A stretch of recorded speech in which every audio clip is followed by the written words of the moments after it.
A lady in Florida is suing Hershey for $5 million because the chocolates don't look like the packaging.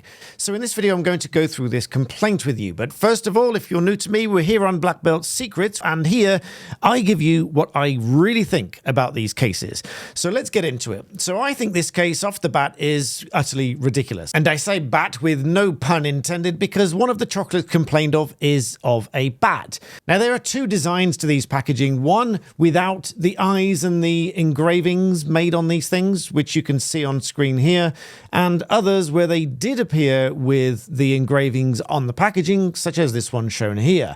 But the complaint raised suggests that everybody's entitled to compensation because when they took them out of the packaging, they looked like this and they didn't have the engravings on it. And this one here saying that the football that's supposed to have stitching engraved on it actually looks like an egg. Now, they also referred to several videos online where people were supposedly complaining that these chocolates didn't have the engraving on it. But if we take a look at one or two of those videos, it's not so much as a complaint as somebody using the fact for content. But I'll leave you to make up your own mind. Take a look at this.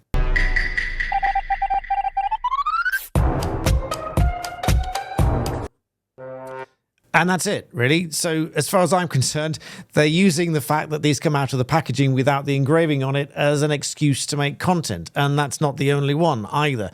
There were several more like this. Let's take a look at this one. We have to talk. This is a Reese's peanut butter pumpkin for Halloween. Yes, it's Halloween time. Yes, even in August. We all love it. That's my point. Look at that. Take a look at that.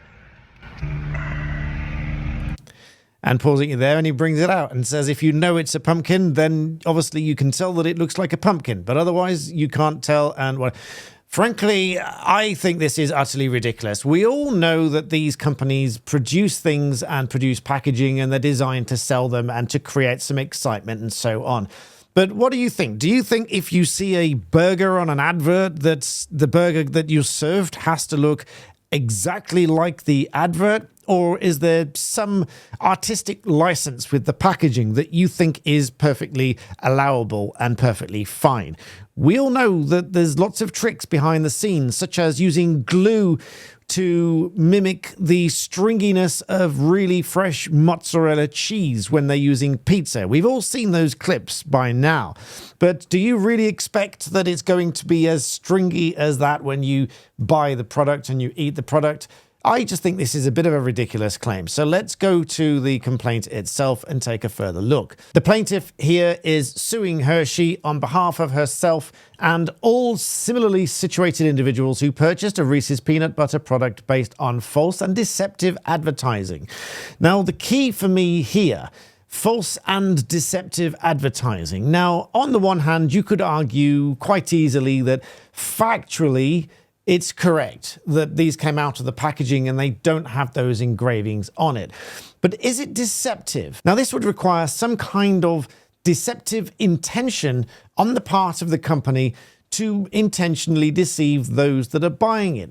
Is it reasonable to suggest that any company really wants people to think that they come out of the packaging with those engravings on it? Or is it more a case that it's just a design on the packaging to make them look more attractive? The packaging, that is. The factual allegations, it goes on, this is a class action against Hershey for falsely representing several Reese's peanut butter products as containing explicit carved out artistic designs when there are no such carvings on the actual product. Now, who really is suffering a loss here when they take the chocolate out? If anything, there's more chocolate on it because it hasn't been carved out of the piece of chocolate. Similarly, the ghosts are depicted with the eyes and mouth carved out when there's no such thing when they come out of the packaging, and the list goes on. It cites lots of different YouTube videos where people are talking about these. The specifics of the complaint here, aside from the allegations that Hershey has violated certain regulations in what they say is unfair and deceptive practices.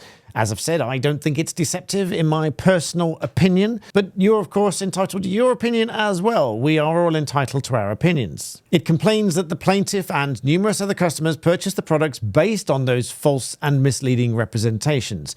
Did they really though, or would they have bought them anyway? Maybe some people did, who knows? It says again the defendant deceived reasonable customers and that the plaintiff and members of the class suffered damages amounting to, at a minimum, the price they paid for the product. Now, in any case, they had the chocolate to consume. The only difference was that they didn't have carvings out, which would disappear once you eat it.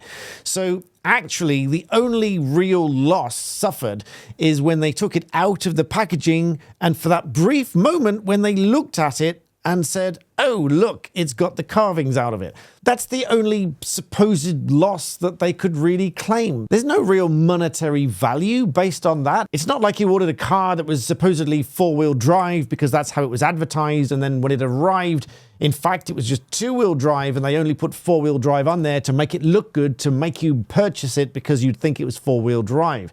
These are chocolates, and ultimately they only lacked the carvings that were shown on the packaging. And it said here, the relief requested, accordingly, the plaintiff on behalf of herself and members of the class seek judgment as follows. Certifying the class as requested, because this is a request for certification of a class, ordering that they're financially responsible for notifying all members of the class, etc. Awarding the plaintiff and members of the class compensatory damages in an amount according to proof at trial. And finally, they demand a jury trial. Now, aside from the hilarity that will probably ensue among the jury when they're asked to award and decide on damages for something like this, I think this will be a very interesting trial if indeed it does go ahead to trial. But let me know what you think in the comments. We're here on Black Belt Secrets, so it's a safe space to share your opinions and I can share mine. And I, for one, think this is utterly ridiculous. But let me know. Thanks for watching and Happy New Year, and I'll see you in the next one.